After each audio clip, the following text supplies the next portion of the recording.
sempat ngerasa heran dari keempat orang ini, terutama si Asep. Asep ini udah punya rasa curiga, kenapa ada yang berbeda dari kampung ini. Tapi karena memang mungkin karena faktor mereka kecapean, ya sudahlah. Akhirnya mereka kayak minum dulu, terus mereka cuci kaki di luar gitu kan, terus barulah mereka masuk ke dalam. Ketika masuk ke dalam, mereka dikagetkan dengan keempat tas mereka itu ada di dalam rumah tersebut, dan bahkan ada perwujudan dari pendaki yang turun sebelumnya satu orang.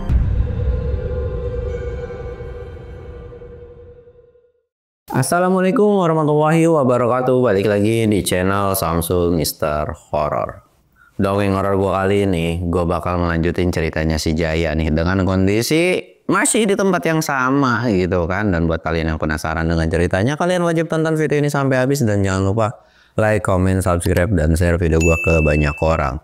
Dan jangan lupa juga nyalain lonceng notifikasinya biar kalian nggak ketinggalan video terbaru tentang gua. Dan buat kalian yang mau ikutan open trip, kalian bisa kunjungi Instagram gua di bawah sini. Dan buat kalian juga yang mau lihat video vlog gua juga, kalian bisa lihat di bawah sini.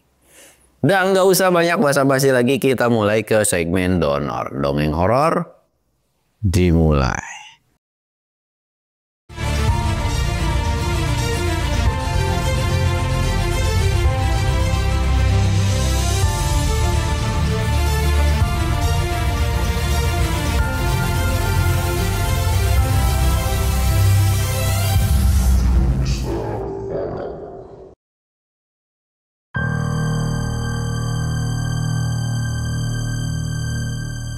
Oke cuy, sebelum masuk ke ceritanya, kita ritual kayak biasa. Kita sebat but, jangan lupa ngopi.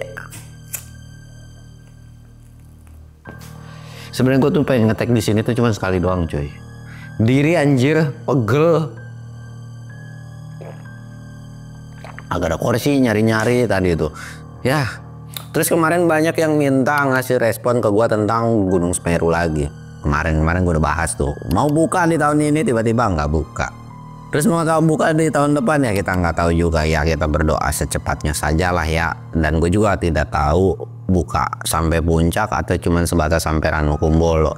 Yang dimana gue ngeliat perkembangannya sih kemarin sempat udah naik ke atas ya, maksudnya daerah Jambangan dan sebagainya gitu kan. Ya semoga kita berdoa aja bukan cuma bisa sebatas menikmati Ranukumbolonya doang, tapi bisa sampai puncak. Tapi yang bisa dipastikan setahu gue, regulasi dari Semeru itu nggak bisa sembarangan, nggak bisa ditektokin juga setahu gua ya. Tapi kalau cuma sebatas sampai Ranukumbolo doang bukanya mungkin bisa, tapi kalau untuk sampai puncak kayaknya udah nggak bisa ditektokin. Jadi jangan yang sok, bukan sok, lebih ke tepatnya gua percaya dengan yang suka tiktok atau running, yang memang bener-bener anak running. Tapi gua nggak percaya dengan anak-anak yang baru satu kali tiktok, dua kali tiba-tiba langsung tiktok gitu. Karena nggak semua gunung itu bisa ditektokin cuy, karena ya apesnya manusia kan, kita nggak pernah ada yang tahu. Dan oke, kita bakal lanjut ke cerita si Jaya, yang dimana kemarin mereka itu udah sampai di Kabut gitu kan. Mereka itu langsung stay lagi kumpul-kumpul, tiba-tiba Kabut itu hilang, dan mereka dikagetkan dengan beberapa penampakan di balik pohon-pohon yang awalnya mereka ini istirahat di samping jalur. Jadi bisa dikatakan sebenarnya di depan itu ada jalur, tapi ketika Kabut hilang, jalurnya ini benar-benar kayak kemana, dan mereka benar-benar dikagetin dengan mata-mata yang natap ke mereka nih di balik pohon, kayak ngintip gitu kan. Jaya ini kayak, aduh kenapa diintipin sih, emang ada apaan gitu. Emang ya karismatik gitu, dalam artian si Jaya ini emang godaannya kalau udah nikah tuh makin berat gitu kan. Sedangkan si Joni sama si Enggus kayak bilang, lu digodain sama Demi tuh seneng banget gitu kan. Orang tuh godaannya tuh digodain sama Elsie, sama TB gitu kan. Lah lu digangguin sama Demit, tiba-tiba jangganya digodain. Udahlah, ini tuh cuman pengalian isu doang biar agak seneng aja gitu kan. Di situ pun kayak Asep tuh cuman ngeliatin ketiga kelakuan dari manusia-manusianya, yang dimana kok kayak sepele banget. Di situ pun kayak Asep ini udah masa bodoh nih kan, udah kayak bodoh amat lah gitu. Ya udahlah, mereka berani ini santai aja selama nggak ada gangguan yang lain-lain. Nah, karena mereka lagi asik santainya dengan tatapan-tatapan dari makhluk yang berada di balik pohon, Jaya ini langsung bangun. Kita bakal gini aja nih, nggak ngejar tas kita. Ya terus gimana? Ini jalan mau kemana tuh? Di depan juga nggak ada. Sep, kan di sini gue percayain ke lu nih. Coba dah bukain jalur. Ini gimana nih jalan keluarnya? Lah, gue kira mau masih pada santai. Matamu santai. Kita udah kemalaman nih, kagak jelas juga, kagak ada tenda, kagak ada tas, bingung kan? Ya udah deh, dia bilang. Sebentar, dia bilang. Balik Asep duduk menjamin mata, minta pertolongan yang dimana supaya dibukain jalan. Memang ketika selesai doanya ini, jalannya ini bener-bener gak dibukain. Tapi Asep ini kayak punya sebuah feeling yang dimana kayaknya ke depan deh. Kita terambas aja pokoknya jalan depan. Trio kocak ini percaya aja, yang berharap ya udahlah mungkin kayak si Ilham gitu kan, ya udah gas. Lu yakin nih nggak takut dengan sosok-sosok yang muncul dari balik-balik pohon? Udah tenang, gas kan, dia bilang gitu kan. Trio kocak ini udah berani banget nih cuy, terutama si Jaya yang udah masa bodoh sama yang namanya Demit. Gue ketimbang takut sama Demit, gue lebih takut yang namanya jauh dari bini gua, apalagi sampai nggak bisa yang namanya ketemu bini gua. Yang penting kita hati-hati aja. Mereka itu akhirnya jalan pelan-pelan, dan walaupun di kiri kanan mereka sedang diawasin, walaupun entah itu sosoknya seperti apa cuy, jadi kayak cuman ngintip di balik pohon gitu. Ketika udah ngelewatin pun ya mereka nggak nengok kan itu tuh Kunti kah atau apakah gitu, nggak tahu bagian fullnya, cuman kayak mata dari segini doang nih. Akhirnya mereka terus jalan, selangkah demi selangkah jalan, dan mereka masa bodoh. Terus saja jalan. Di situ mereka udah benar-benar alhamdulillah nih. Sampai akhirnya mereka terusan jalan. Memang mereka nggak ketemu jalur, tapi mereka ketemu sebuah lampu. Yang dimana lampu ini kok kayak ada yang aneh. Apa mereka udah sampai bawah? Di sisi lain seneng, di sisi lain aneh. Dan mereka tuh kayak merhatiin terus, merhatiin, dan ternyata bener. Mereka itu ketemu sama yang namanya desa, yang bisa dikatakan base camp di awal lah ya gitu kan. Wah alhamdulillah tuh kan ketemu. Mereka semua senang, alhamdulillah, walaupun tas mereka belum yang namanya ketemu nih cuy. Jadi kayak mereka udah biarin aja, namanya barang-barang atau tas kayak gitu kan mereka bisa beli lagi atau cari lagi. Akhirnya mereka keluar dari batas vegetasi hutan tersebut dan terus jalan. Mereka jalan, ketemulah sama perkampungan yang mirip. Jadi mereka udah sampai di kampung, dan di situ pun memang ada beberapa warga yang belum tidur. Mereka belum menemukan sebuah kejanggalan dari desa tersebut, yang dimana ketika sampai di satu rumah yang kita anggap rumah ini adalah kenalan dari si Jaya pun, di situ ketika sampai harusnya ada temennya atau ada orang yang dikenal. Memang ada yang dikenal ya, orang tua dari si temennya ini gitu kan.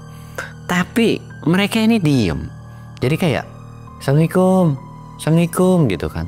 Dibukain pintu tapi nggak ada yang ngomong sepatah kata pun. Dan ketika disuguhin air pun cuman sebatas naruh tek masuk lagi keluar. Sempat ngerasa heran dari keempat orang ini, terutama si Asep. Asep ini udah punya rasa curiga, kenapa ada yang berbeda dari kampung ini. Tapi karena memang mungkin karena faktor mereka kecapean, ya sudahlah. Akhirnya mereka kayak minum dulu, terus mereka cuci kaki di luar gitu kan, terus barulah mereka masuk ke dalam. Ketika masuk ke dalam, mereka dikagetkan dengan keempat tas mereka itu ada di dalam rumah tersebut, dan bahkan ada perwujudan dari pendaki yang turun sebelumnya satu orang. Tapi pendaki itu nggak ngomong, atau bisa dikatakan mukanya ini benar-benar datar, nggak mengekspresikan kayak seneng, capek, sedih atau apapun lah itu. Jadi kayak biasa aja. Dan kayak jalan. Terus masuk lagi ke satu ruangan. Jaya, Engkus, Joni, sama Asep tuh kayak nggak ada yang ngomong. Mereka pun jadi akhirnya ikut diem. Nah ketika mereka semua diem, Asep ini nyuruh buat mereka untuk keluar. Keluar kan. Dan mereka bisik-bisik.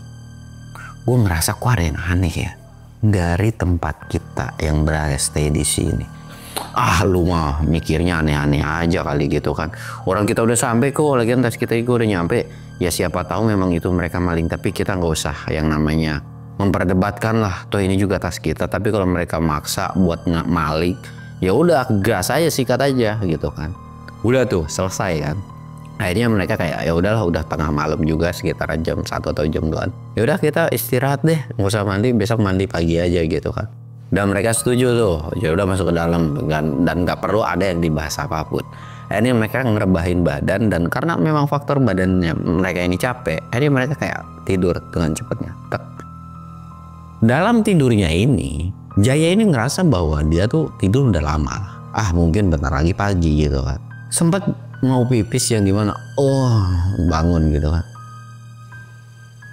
Dan pas ketika nengok tuh kayak, kok tiba-tiba sepi. Awalnya rumah itu normal biasa cuy, normal bener-bener kayak biasa. Tapi kenapa sekarang kok rumahnya jadi kumuh? Jaya ini yang tadi awalnya udah duduk, tiba-tiba bangun tidur lagi, dan kayak ditutupin begini cuy, sambil miring aja. Ngebangunin temennya yang di sebelah, yang nggak lain temennya di sebelah itu adalah si Joni. Jot, bangun cuk. Joni bangun gitu kan. Sampai hidung-hidungnya digini-giniin, matanya diginiin, bahkan sampai digampat. Plok gitu kan. Bangun si Joni. Injil, panik gitu kan. Itu tadi ada nyamuk, bangun. Apaan sih Jaya? Berisik banget, orang gue masih ngantuk juga. Lu lihat ini kok tiba-tiba rumahnya jadi berubah. Awalnya itu bangunannya bangunan keramik cuy, bener-bener bangunan keramik lah, ada lampu listrik gitu kan. Tapi pada saat itu rumahnya itu benar-benar berubah, yang dimana selain dari kumuh itu rumahnya benar-benar berubah, jadi bawahnya ini papan, jadi kayak rumah-rumah tradisional zaman dulu gitu kan. Dan ketika lagi mereka debat, Joni juga lagi melihat situasi dan kondisi, itu kedengeran suara orang jalan. Mereka berdua langsung ngerti dan paham, kayak seolah harus diem lah. Tapi dengan kondisi matanya mata ayam, jadi kayak ngintip nih dikit-dikit gitu kan. Memang ketika ngintip ini nggak tahu perwujudan dari makhluk tersebut atau siapa yang jalan pada saat itu. Yang kelihatan adalah sebuah kakinya aja. Kok kakinya kayak peot begitu ya, dalam hati si Jaya. Joni pun sempat ngerasa heran, kenapa tiba-tiba bisa peot tuh kaki. Apa rumah ini ada neneknya gitu kan. Gue juga gak ngerti juga lagi siapa aja yang di rumah ini. Tapi ayo udahlah, diem. Dan ketika sosok tersebut udah hilang, mereka bangun lagi, melek lagi. Kok gue ngerasa heran ya, bangunin yang lain. Dibangunin kan, Joni ngebalik. Kus bangun, melakukan hal yang sama, gak bangun juga, digambar juga. Plok, anjir sakit. Langsung dibekep sama si Joni. Diem brengsek, dia bilang gitu kan. Diem lu, jangan ngomong. Ada apaan? Lu lihat situasi di sini. Lah, ini di mana gitu kan. Shh, bangunin sebelah. Dibangunin juga si Asep. Pas mau ngegambar, tangannya langsung refleks. Tek. Lu mau ngapain lu? Kagak, gua kagak bakalan kena digambar sama lu pada gitu kan. Lah, lu udah bangun. Gue dari tadi udah bangun, cuman gue masih nunggu kalian pada bangun. Kalau gue kagetin malah nanti kecot. Dan ternyata cuy, si Asep ini udah tahu bahwa rumah yang ditempati itu bukanlah rumah desa atau rumah singgah mereka, anggaplah itu base camp gitu kan. Asep ini menjelaskan bahwa rumah yang ditempatin itu entah rumah siapa, dan sosok yang ada di rumah ini itu benar-benar nyeremin, kata si Asep. Mereka semua panik ketika ngedengar si Asep ngomong kayak gitu. Terus gimana ini Sep? Ya udah kita bangun pelan-pelan yuk. Mereka baru mau bangun nih, tiba-tiba kedengeran lagi suara orang ngelangkah lagi. Tidur lagi lah mereka gitu kan. Dalam hati si Jaya, si geblek, gue dikerjain 2 kali. Gue udah bangun tiba-tiba tidur lagi. Lagian itu makhluk ngapain sih mundar-mandir udah kayak setrikaan? Diem aku udah malam gitu kan? Atau ngerebah kayak ngapain kek? Bulak-balik mulu dalam hati si Jaya. Akhirnya setelah si makhluk itu udah nggak ada lagi nih. Jadi mereka ini udah belum tahu, Jaya, Engkus, terus si Joni itu belum tahu mukanya itu seperti apa. Jadi tidur lagi. Dan mereka mau bangun lagi, tiba-tiba kedengeran suara langkah kaki lagi. Tapi kali ini mereka bertiga udah kesel kan. Kagak bisa nih gue dimain-mainin kayak gini. Bodoh amat, ayo Sep kita cabut. Mereka bangun dan mereka mau ngebuka pintu. Ternyata cuy, walaupun itu pintunya sederhana, yang dimana kelihatannya harusnya dipaksa pun, itu bisa dengan kekuatan atau tenaga dari mereka berempat.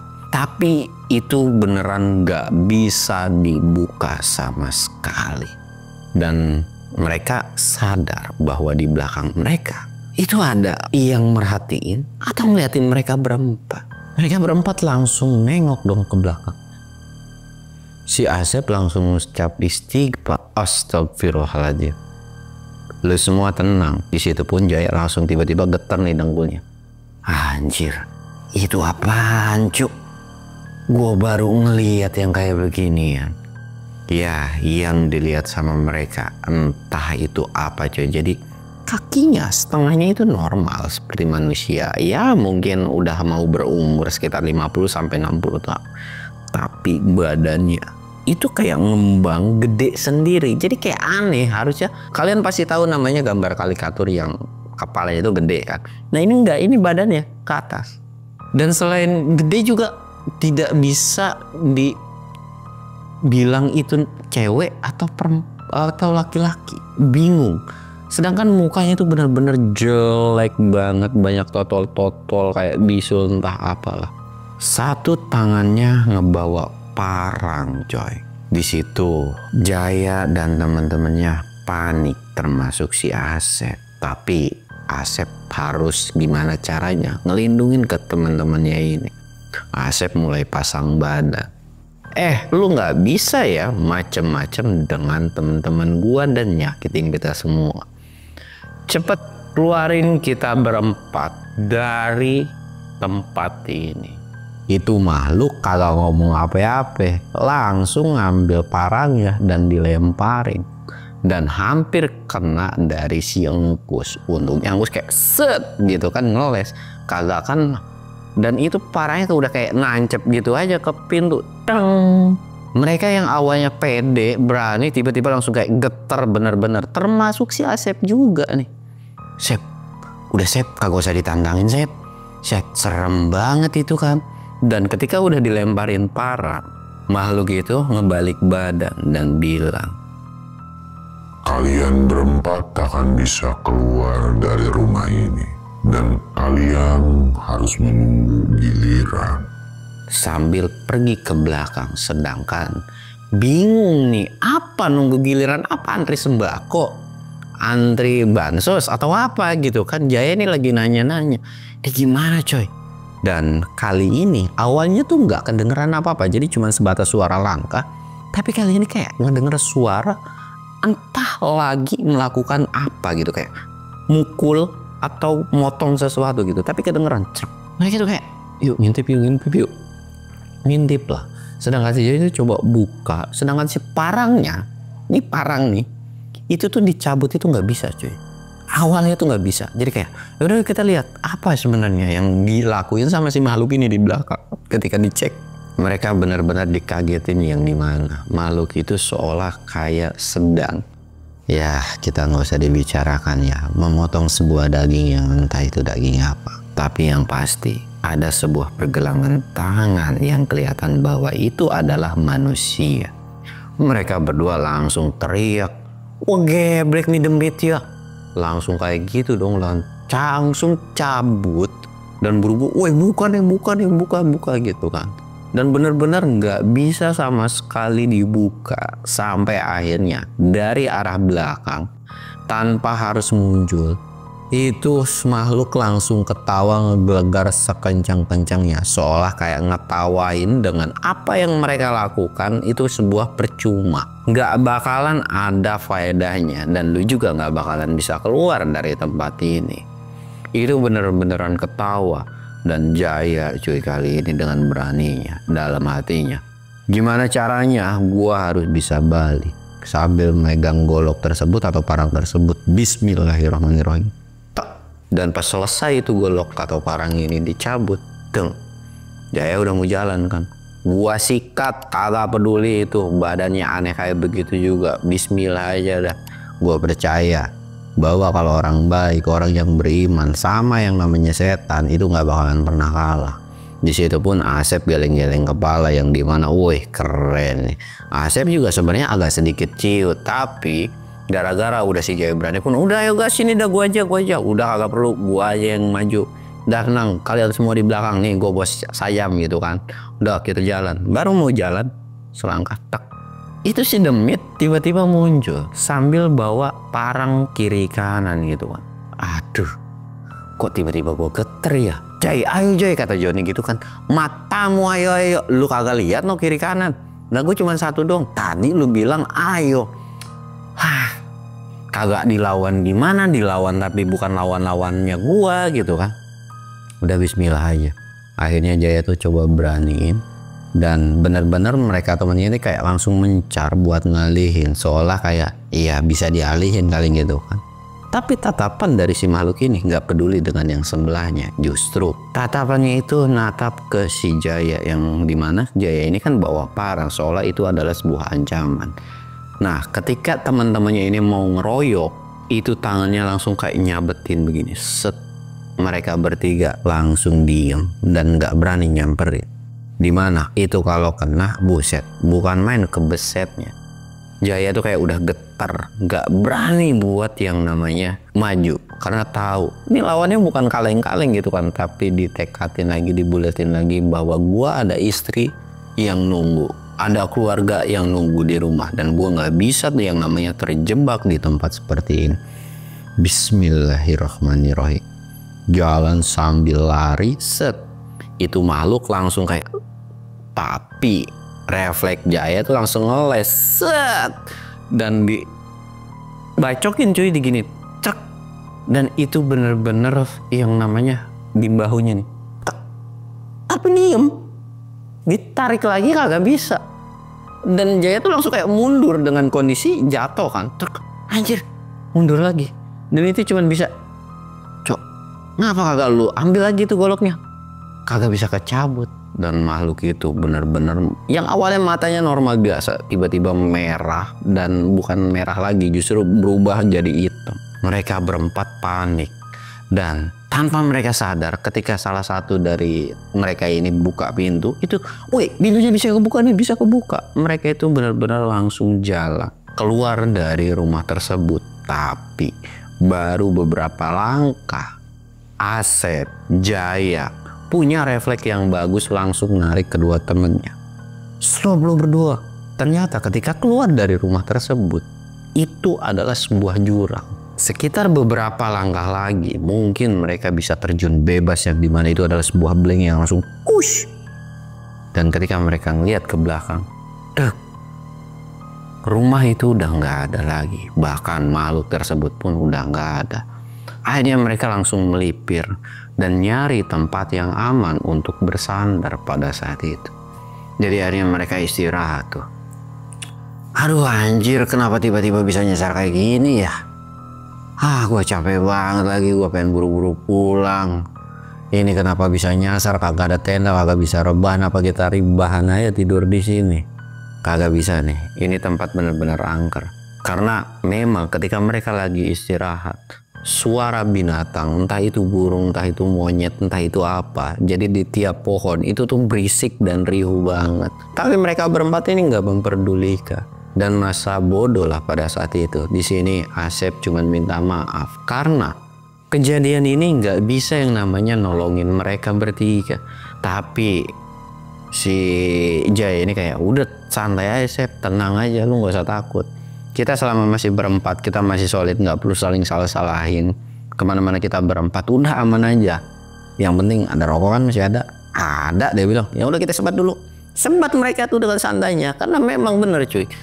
Iya, terlepas dari kita kesasar atau terjadi apa-apa di hutan, pikiran tenang dan rileks itu jauh lebih berharga ketimbang kalian panik dan ketakutan.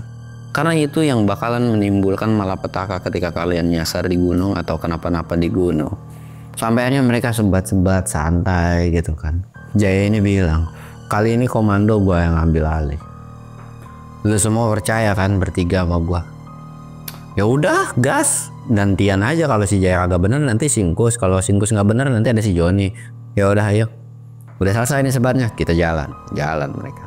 Mereka normal jalan, jadi kayak kemana nih Jay? Udah ikutin aja, jalan terus. Mereka jalan nerabas semak. Beberapa kali nerabas semak. Awalnya nggak ada suara yang aneh, tapi ketika kesini ada suara gini. Kayak lagi dipukul kayu. Bentar dah, itu suara apaan ya? Dan itu kedengeran, ketika mereka berhenti itu kedengeran. Dan makin lama suaranya makin dekat. Kan ya, mereka bingung, mereka heran. Dan dalam kebingungan, dalam kondisinya si Jaya kan di depan. Itu ada tangan cuy, nyerampang begini. Dan depan itu benar-benar golok. Dan untung kayak langsung ada yang narik dari belakang. Jaya gitu kan. Itu langsung keselamatin. Dan ketika dicek, ternyata itu adalah makhluk yang sebelumnya ditemuin sama mereka berempat di sebuah rumah. Mereka berempat tuh langsung kocar kacir. Pokoknya kita cabut naik ke atas, cabut. Pokoknya jadi mereka itu langsung muter, langsung lari sekencang-kencangnya. Tapi dengan tujuan satu jalur aja. Terus lari. Jaya ini ngeliat ke belakang, Jaya ini ngeliat ke belakang terus. Ayo lari. Lari tuh kan. Terus lari, nggak tahu sejauh mana mereka lari. Dan ketika mereka kecapean, mereka langsung istirahat berempat. Anjir, ngapa kita bisa diikuti sama itu makhluk sih? Lagian, biasanya kan pocong, genderuwo, kuntilanak. Itu makhluk kok aneh banget anjir. Mana serem banget lagi bau parang. Aduh, ada-ada aja. Dan ketika mereka lagi ngeluh kayak gitu, seolah makhluk tersebut itu jalannya juga cepat banget. Udah munculin atau nampakin di dekat mereka. Jaya yang pertama kali ngeliat, Cok, diam dulu Cok. Tuh makhluknya ada lagi tuh. Asep ini langsung bangun. Lu bertiga udah stay di sini. Percayain sama gua makhluk ini. Asep ini langsung jalan ke depan. Hei, makhluk terkutuk gitu kan. Asep ini bilang dan ngancem, jangan pernah yang namanya nyakitin kita berempat. Tujuan kita masuk atau naik ke gunung ini itu untuk menikmati alam. Kita nggak ngerusak alam, kita nggak melakukan hal apapun. Jadi tolong pergi. Dan kalau lu berharap kita semua takut, kita semua nggak bakalan takut sama yang namanya sama si demit ini kan. Dan di situ pun Asep udah bertekad buat ngalahin tuh makhluk. Sempet dilarang sama teman-temannya, udah kita cabut aja, kita cabut ninggalin si makhluk tersebut. Tapi Asep tuh udah masa bodoh. Dia tuh langsung kayak gini cuy, sambil berdiri. Langsung seperti kayak orang doa. Dan ketika lagi doa ini, itu ada keluar aura-aura putih dari si Asep. Kayak cahaya gitu aja, putih gitu kan. Dan makin lama putihnya tuh kayak putih dan langsung hilang gitu aja. Dan ketika hilang, makhluk itu pun hilang. Gak ada teriakan sama sekali. Tapi setelah dari kejadian itu, Asep ini langsung kayak pingsan. Wih Sep, lu ngapa Sep gitu kan. Akhirnya langsung dibantuin lah sama ketiga temennya gitu kan. Dan ditungguin siuman. Mereka nungguin nggak tahu itu berapa lama. Dan sampai akhirnya memutuskan karena memang kondisinya si Asep ini masih sadar. Udah gue gendong, kita gantian gendong. Di jalan sama mereka bertiga. Di situ pun mereka kayak geleng-geleng kepala dengan si geblek. Ini emang bener. Wah, cuman masih kalah sih kalau sama Ilham gitu kan. Mungkin belum sampai kali ya. Gitu kan. Beda kayak si Ilham. Akhirnya mereka ngobrol-ngobrol. Dan mereka juga udah santai, udah relax. Bahwa iya, setelah udah ada sesuatu yang wah begitu, biasanya kata si Jaya udah nggak bakalan berani ada yang deketin kita nih. Karena raja terakhir udah turun tangan gitu kan. Jadi udah nggak bakalan ada makhluk-makhluk yang aneh. Sekarang kita tinggal pikirin gimana caranya kita ngebangunin nih manusia. Karena kalau digendong ini berat banget ya Allah. Dia bilang gitu kan. Akhirnya mereka terus jalan. Dan tanpa mereka sadar, mereka ketemu lagi dengan tas mereka. Wih, itu apaan? Kok kayaknya tas kita dah? Lah iya ya. Akhirnya mereka buru-buru ngedeketin. Sedangkan yang pada saat itu ngegendong itu si Jaya kan. Si anak kambing. Mereka lari dengan begitu aja. Tiba-tiba gua ngegendong nih bocah. Woi Sep, bangun apa?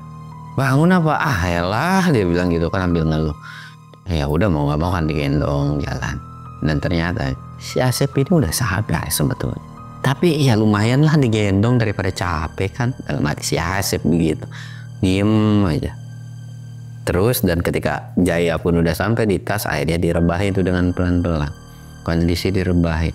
Nah di sini mulailah ada namanya pengen ngejailin si Asep. Gue kedeknya sama manusia. Nih denyut nadinya normal, kagak mungkin hipo. Gue rasa sih harusnya udah sadar. Tapi kenapa masih pingsan ya? Kita olesin sama cabai aja kali ya mulutnya ya. Bodoh amat dah, gue agak peduli. Si Jaya ini langsung mau tekin cabai cuy. Karena kan logistik mereka nggak kesentuh sama sekali pada saat itu. potekin cabe baru mulai. Iya gue bangun. Ini gue udah sadar di situ. Jaya ini kayak kesel. Kan feeling gue juga, lu udah bangun nih dari tadi. Kenapa lu masih rebahan bay? Ya gue capek, badan gue lemes. Iya kagak gitu juga kan, kita bisa istirahat juga. Tapi kan setiap gara-gara gue tidur, tas ketemu, matamu ketemu. Nih pundak gue nggak mau tahu. Turun, lu bawa tas gue double carrier.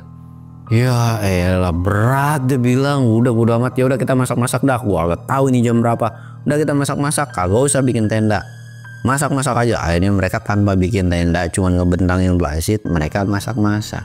Mereka nggak tahu pada saat itu jam berapa. Jadi kondisi sebetulnya ketika ngelihat itu kondisi mungkin sekitaran jam 3 atau jam 4. Soalnya juga jam lama banget dan mereka kayak santai-santai aja. Nah ketika selesai masak, mereka makan. Dan waktu itu bener-bener lama, bahkan mereka sampai ketiduran di situ cuy. Dan ketika bangun pun mereka baru sadar ketika bangun itu ya sekitaran jam 9 atau jam 10 siang.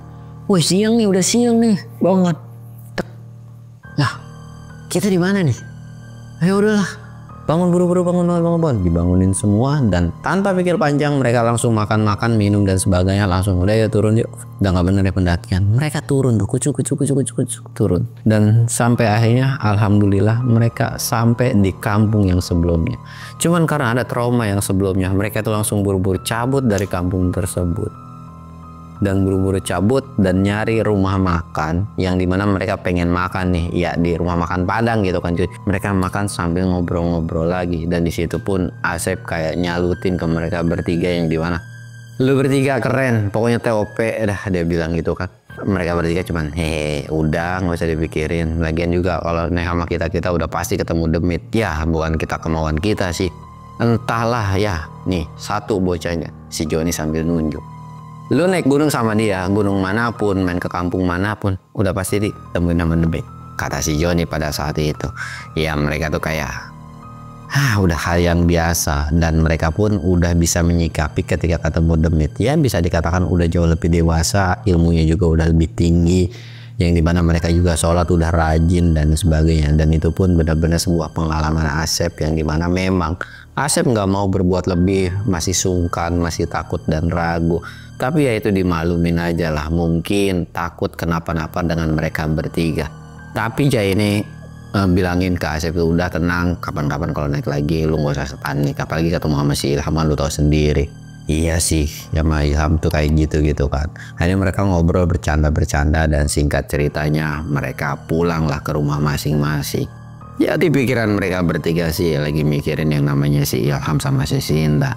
Pengen tahu keseruan dan cerita dari pendakian mereka itu mengalami kejadian apa. Karena ya walaupun Ilham paham, tapi nggak mungkin yang namanya mereka nggak dapet kejadian yang aneh di gunung. Dan sampai akhirnya ketika mereka sudah pulang pun cerita ini pun selesai cuy.